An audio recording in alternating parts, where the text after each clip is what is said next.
Ini adalah rangkuman UTS pemrograman berorientasi objek oleh Ardini Novia Christy.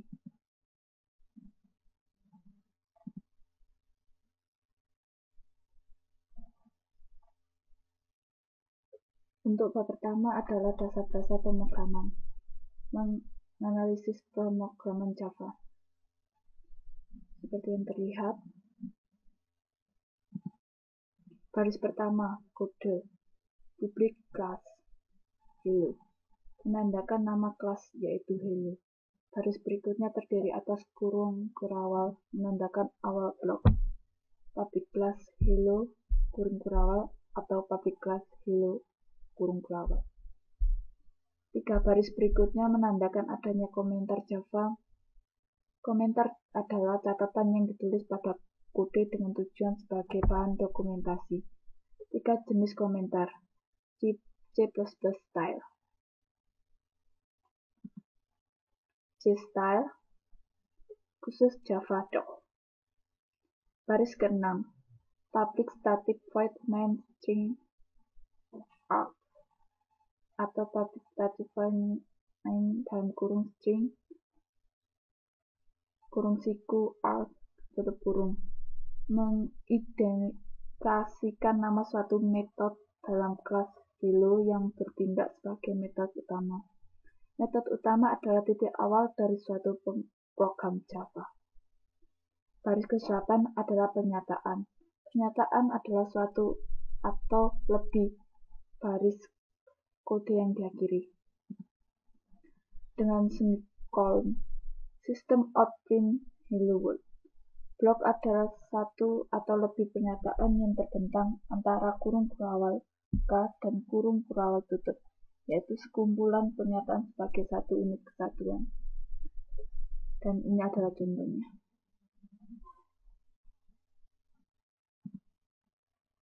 Java indivier. Java indivier adalah satu tanda yang mewakili nama variabel, metode, kelas, dan sebagainya. Contoh dari Java indivier adalah hello, main, system out. Petunjuk penulisan program. Untuk pemberian nama dari kelas Java diberikan huruf kapital untuk huruf pertama pada nama kelas. Untuk nama metode dan variabel, huruf pertama dari kata harus dimulai dengan huruf kecil. Sebagai contoh, 2. Pada kasus untuk identik lebih dari satu kata menggunakan huruf kapital untuk mengindikasikan awal dari kata kecuali kata pertama. Sebagai contoh, child array, file number, class name. Hindari menggunakan underscore pada awal identifier seperti read atau write. Kata kunci. Kata kunci adalah identifier yang telah dipesan untuk didefinisikan sebelumnya oleh Java untuk tujuan tertentu. Biasanya yang dipakai adalah bulan, break, byte, char,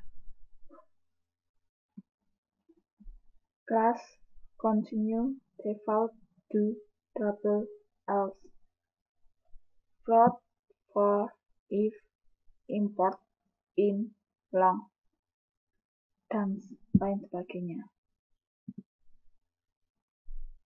Java literals. Literals, tanda bahwa tidak terjadi perubahan atau konstan. Macam-macam literals.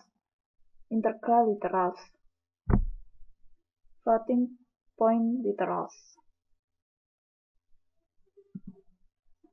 Bulan literals. Karakter literals. Logika bulan. Tipe data bulan diwakili oleh 2 pernyataan, true dan false. Sebagai contoh adalah mendeklarasikan variabel yang dinamai result sebagai tipe data bulan dan memberi nilai true. Textual char. Tipe data karakter dalam kurung char diwakili oleh karakter single Unicode. Sebagai contoh, untuk menampilkan karakter khusus seperti single quotes atau double quotes menggunakan karakter escape. Sebagai contoh, string bukan merupakan tipe data primitif, namun suatu kelas. Sebagai contoh, integral byte short and long.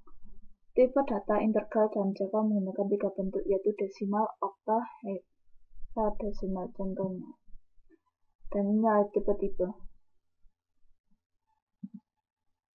Floating point float dan double. Tipe floating memiliki double sebagai default tipe datanya. Contohnya, tipe data floating point memiliki range sebagai berikut. Variabel. Variabel adalah item yang digunakan untuk menyimpan pernyataan objek, deklarasi, dan inisialisasi variabel.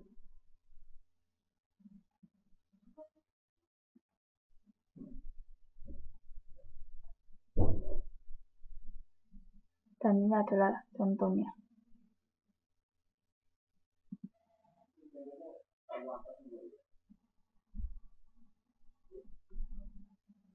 Menampilkan data variabel untuk mengeluarkan nilai dari variabel yang diinginkan, kita dapat menggunakan perintah sebagai berikut.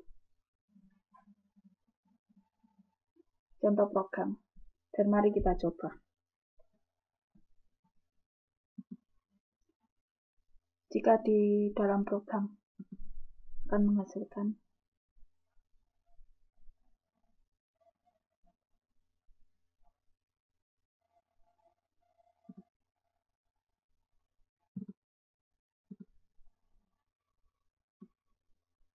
data seperti ini.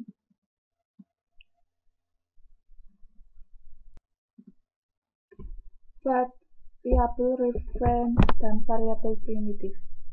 Variabel primitif, variabel dengan tipe data primitif. Variabel reference, variabel yang menyimpan alamat dalam lokasi memori yang menuju ke lokasi memori di mana data sebenarnya berada. Operator, operator aritmatika. Plus untuk tambah, bintang untuk kali, garis miring untuk bagi, persen untuk menghitung sisa dari pembagian, min untuk pengurangan. Operator increment dan decrement. Java terdiri atas operator unary increment plus dan operator unary decrement min. Plus untuk menambahkan dan min untuk mengurangkan. Operator relasi. Operator relasi membandingkan dua nilai dan menentukan keterhubungan di antara nilai-nilai tersebut. Hasil keluaran berupa nilai bulan, yaitu true or false. Lebih besar atau sama dengan, kurang dari atau sama dengan, tidak sama dengan. Operator logika. Operator logika memiliki satu atau lebih operan bulan. Operator kondisi. Operator kondisi adalah operator ternary. Operator precedensi. Operator precedensi didefinisikan sebagai perintah yang dilakukan kompiler ketika melakukan evaluasi terhadap operator. Untuk bab 2, kita akan membahas mendapatkan input dari keyboard. Mendapatkan input dari keyboard, kita menggunakan buffer reader untuk mendapatkan input. Berikutnya adalah langkah-langkah yang diperlukan untuk mendapatkan input dari keyboard. Tambah di bagian paling atas kode Anda. Ada import Java EO.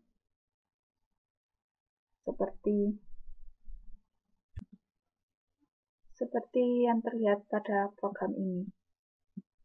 Kita bisa melihat cara penulisan import Java EO-nya.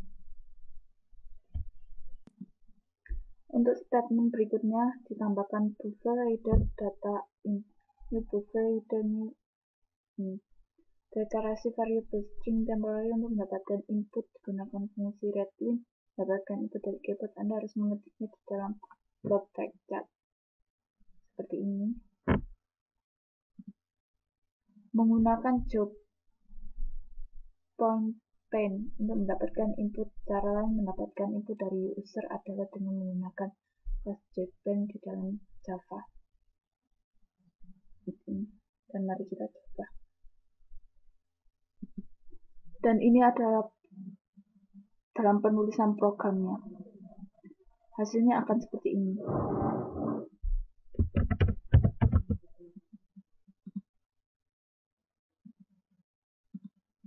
Kita kembali lagi pada materinya.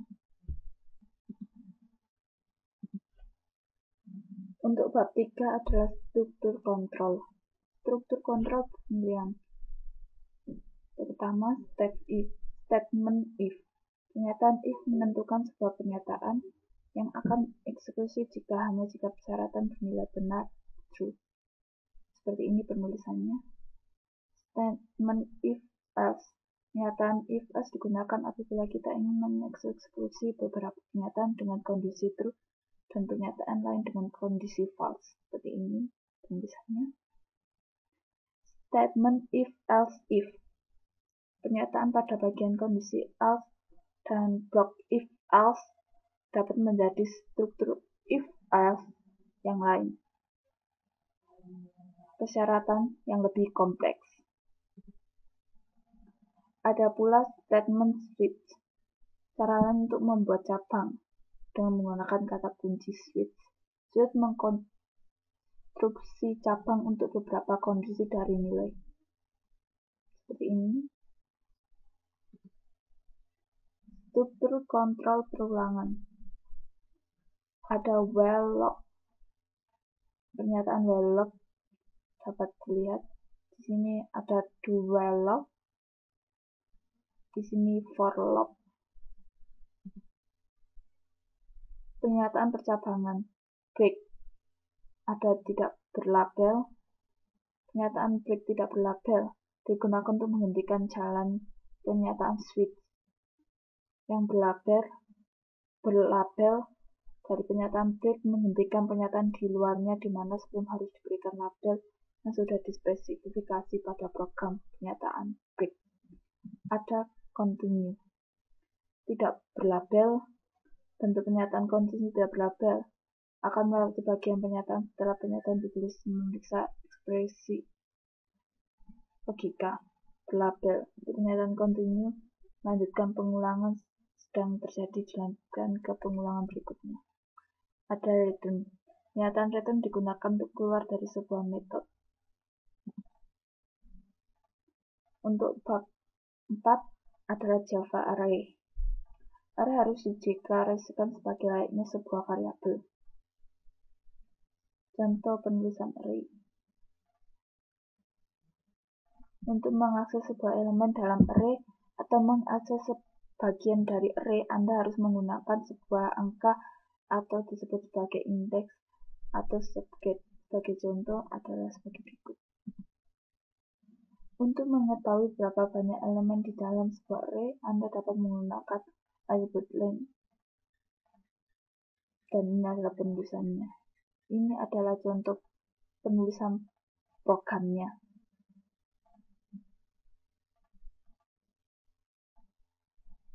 Array multidimensi diimplementasikan sebagai array yang terletak di dalam array. Dan ini adalah penulisannya.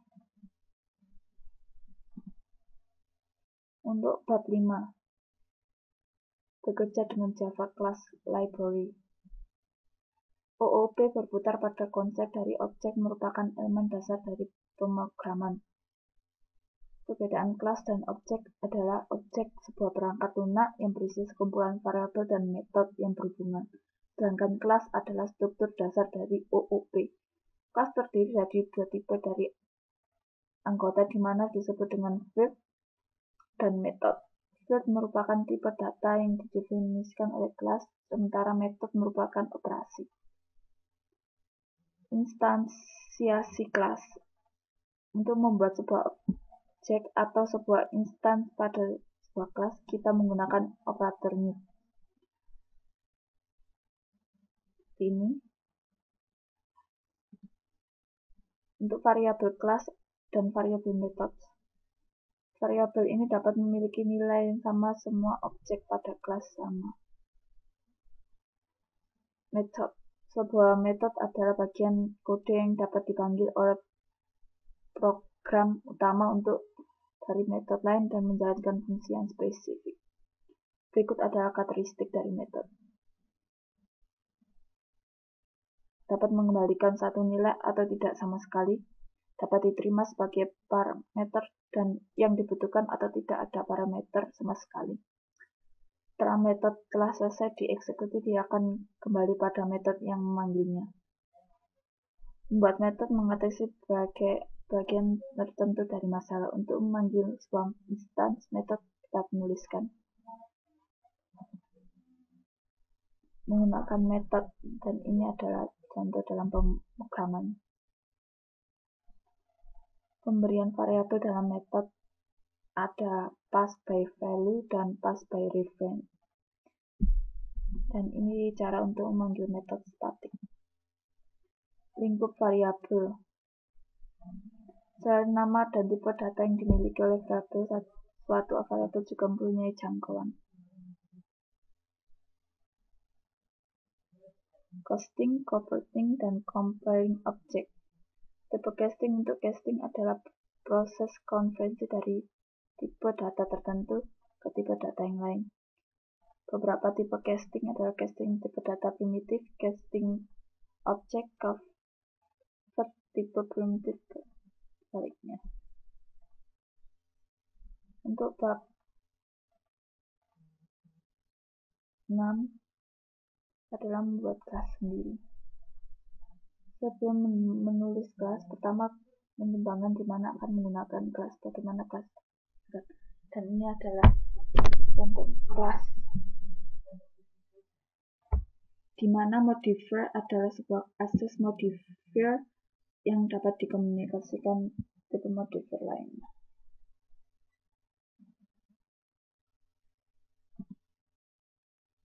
Deklarasi atribut adalah sebagai berikut. Langkah selanjutnya adalah mengurutkan atribut yang akan diisikan pada kelas, seperti instance variable, kelas variable, atau static variables. Deklarasi metodenya adalah sebagai berikut, di mana modifier adalah menggunakan modifier seperti berbeda. Return type adalah berupa seluruh type data termasuk void name, feature atas kelas, parameter, tipe parameter, nama parameter.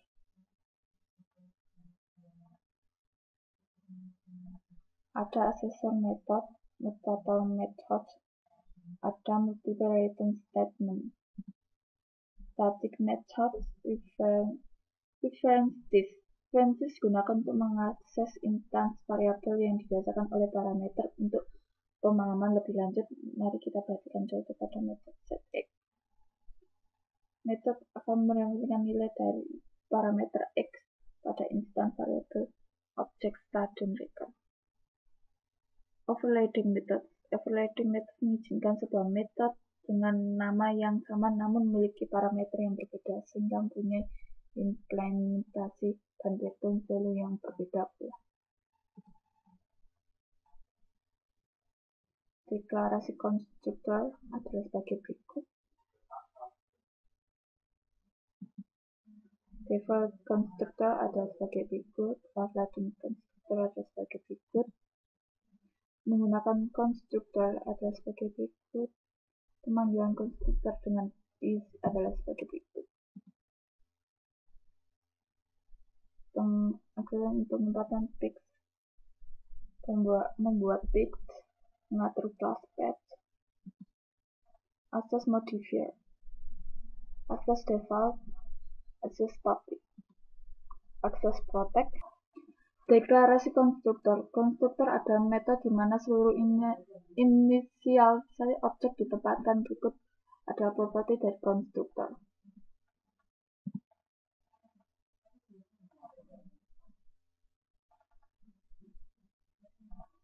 Dan saya akan memperlihatkan contoh program yang telah saya buat. Dan ini adalah program array yang setelah saya buat, dan ini adalah hasilnya. Kita akan masukkan nilai, misal nilainya adalah 80, 80, 80, 80, 80, maka nilai rata-ratanya adalah 80.